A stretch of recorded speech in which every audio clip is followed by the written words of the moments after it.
This talk was published in November 2008, a couple of months after we were visited by a young lady with a clipboard acting on behalf of the Rural Payments Agency, the RPA. Her task was to check that we were obeying the rules of a Farm Stewardship Scheme for which the government pays us, or did then, a small amount of money. I was, well, astounded and could not answer her first question, which was, how many droppings were produced by your sheep in the previous calendar year? I was flabbergasted. But she consulted a book of printed tables and then extrapolated that the amount of nitrates deposited on the fields by each adult sheep. She then completed columns for lambs aged up to 6 months and a separate column for lambs of 7 to 12 months. After this calculation, and with a serious expression on her face, she said, and I quote exactly, "Mr. Wells, you are well within the sheep defecation deposit limits allowed for your farm." I replied that I felt a sense of great relief, but somehow I felt she missed my attempt at philological irony. Next came questions about empty bottles of fly spray and weed killer. I told her I washed them twice and sprayed the drops back onto the sheep or the weeds, whichever appropriate. This answer won me a tick in the box and seemed to please her, although she was at pains to tell me that I must wash the bottles out 3 times, not 2. Now, I knew it was 3, I'd only told her 2, so she could have something to say. After 4 hours, she commented that her visit to our small holding cost the RPA more than they pay me each year, but that she would write to confirm that I had passed the test. She then packed her bag. I started the tractor. I had a Super Dexter in those days, and she disappeared into the blue smoke emitted by this 1962 very, very smoky Super Dexter. She then re-emerged in her electric, environmentally friendly 2008 Toyota Prius.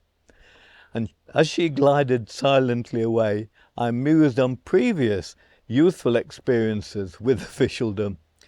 In the early 1950s, we lived at the top of a very, very steep hill with a road surface made up of gritty pebbles. And one day in July, the council came and applied a thick coating of something called gas tar. This tricky operation took 2 weeks, following which various officials came round to view this exciting advance in road surface technology, 1952 mind you. For a couple of months all went well, as the only vehicles to ascend, I think it was a 1 in 6 hill slope, were the horses and carts of the coalman, the milkman and the greengrocer.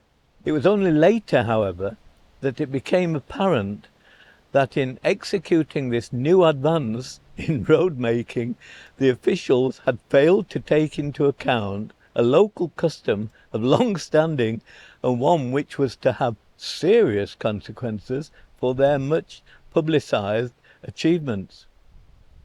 For some weeks prior to November the 5th, the residents of the hill would scour their houses, sheds, allotments, everybody had allotments, and surrounding countryside for tyres, wood, paper, pieces of lino, old carpets, anything flammable. At the appointed time, the entire population of the street gathered all this material into a huge pile and put it in the middle of the road on top of the hill, just where it levelled off a bit. This particular year, a very old 2-seater sofa had been placed on top of the pile, on which was seated a Trilby-topped, corpulent effigy of Councillor Bonsor, who for some reason had replaced Guy Fawkes as the official to be reviled by this act of public humiliation. At 6 p.m. the fire was lit, and soon became a mighty conflagration as the various combustible materials successively ignited. An occasional explosion caused excitement, of course, as batteries and accumulators gave way to internal pressures, and Councillor Bonsor's battered Trilby hat blew off in the upward rush of flames and heat. It was about 6:50, however, that we began to notice that the ground beneath us was getting sticky, and had a blue shimmering flame over its surface. At this point, someone suggested we all get topside of the fire, as the whole surface of the new road began to burn and melt and run downhill like a languorously slow, black, sulphurous version of the Seven Bore.